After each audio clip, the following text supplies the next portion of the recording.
ये देखिए फेसबुक पे एक पोस्ट है फिल्मों मेनिया करके। अब पोस्ट है द ग्लोरी ऑफ मराठास के बारे में बताया गया है कि मराठास ने क्या किया। जैसे कि शिवाजी के जो शिवाजी का जिन्होंने किरदार निभाया था शरद केलकर जी ने उनकी फ़ोटो पे लिखा है, यानी शिवाजी के रूप पे लिखा है। इसमें शरद केलकर जी का कोई लेना देना नहीं, मतलब शिवाजी महाराज को ध्यान में रख के लिखा गया है, उनके किरदार पे लिखा गया है। लिखा है he is the one who dreamed of Hindu Swaraj, मतलब ये वो थे जिन्होंने हिंदू स्वराज का सपना देखा। फिर दूसरी है संभाजी महाराज का किरदार निभाने वाले किरदार पे जो लिखा है वो है he is the one who sacrificed his life to protect Hindu Swaraj, कि ये वो हैं जिन्होंने हिंदू स्वराज को प्रोटेक्ट करने के लिए खुद को भी सेक्रीफाइस कर दिया, खुद का भी देहदान कर दिया।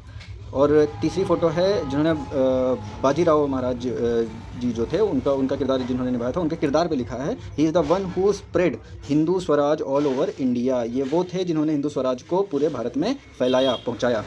अब देखने वाली बात यह है कि इस पे जो रिएक्शन आया है, पहले मैं अपना रिएक्शन दे दूं, ये मेरा रिएक्शन है। अब इस पे रिएक्शन देखते हैं, ये हंसने का रिएक्शन जो कि सरकास्टिक वे में दिया गया है, इसका क्या मतलब है।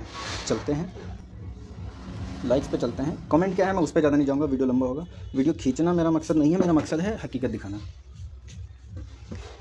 इस पे चलते हैं इमोजी वाले पे। कुछ लोग नाराज़ कौन है, हमद हुसैन, तो इनकी नाराज़गी क्यों है हम सब अच्छी तरह से जानते हैं। बाकी ये 262 लोगों ने जिन्होंने हंसने का इमोजी लगाया है, उनमें देखते हैं कौन कौन है। अयाज अहमद, मुस्तफ़ा, नक्शबंदी पता नहीं क्या है, क्रिकेटरी से पक्का कोई वही होंगे, काशिफ ज़ेब, रॉबिन सिंह संगवान। अब इन जैसे लोगों का हंसने वाला इमोजी क्यों है, ये चीज़ दुखी करने वाली है। ये चीज़ ये बताती है कि मुग़लों ने इतने दिन तक राज कैसे किया, अंग्रेज़ों ने इतने दिन तक राज कैसे किया, क्यों कर पाए वो। क्योंकि हम आज भी अपनी कौम को, अपने हिंदू मैं क्या बोलूँ, हम आज भी इतने बहादुर हैं कि हम अपनी लड़ाई, हम अपने हक़ की लड़ाई लड़ सकते हैं और लड़ते हैं।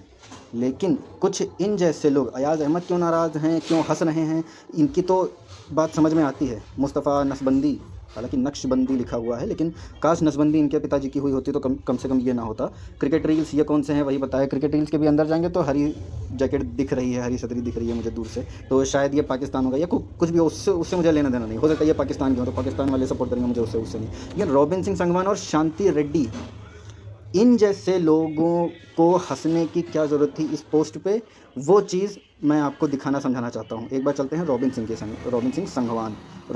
इन्होंने अपना प्रोफाइल लॉक कर रखा है, ठीक है, देख ही नहीं सकते, लेकिन बिना प्रोफाइल देखे, बिना तस्वीर देखे, बिना कुछ देखे, बस इनकी हंसी ही इंसान की हरकतें ही उसका चरित्र बता देती हैं। एक कहावत है, first impression is the last impression, तो ये इनका फर्स्ट इंप्रेशन है जिसमें इन्होंने अपनी औकात, अपनी हैसियत बता दी।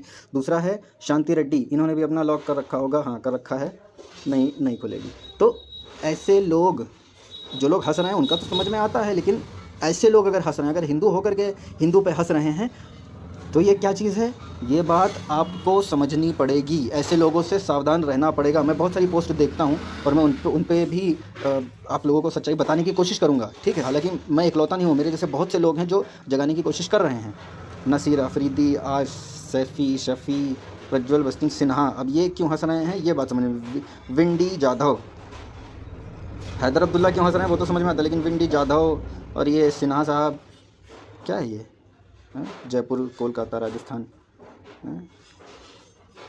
हैदर अब्दुल्ला, सुमेर पुरान, जाधव, सिर्फ लंबे बाल करने से, चश्मा लगा लेने से इंटेलेक्चुअल हो जाएंगे आप, इंटेलेक्चुअल हो जाएंगे आप। लेकिन मैं, खान अरमान, जुनैद अहमद, ठीक, ये लोग क्यों हंस रहे हैं समझ में आता है, समझ सकते हैं। बिल्कुल वैसे ही जैसे वक्फ बोर्ड का समर्थन करने में सिर्फ 28 या 29 मुस्लिम सांसद थे जिन्होंने उस वक्फ बिल के खिलाफ में वोट किया है, लेकिन बाकी के 119 या समथिंग जो भी है नंबर, उतने हिंदू लोगों ने वोट किया है उसके अगेंस्ट।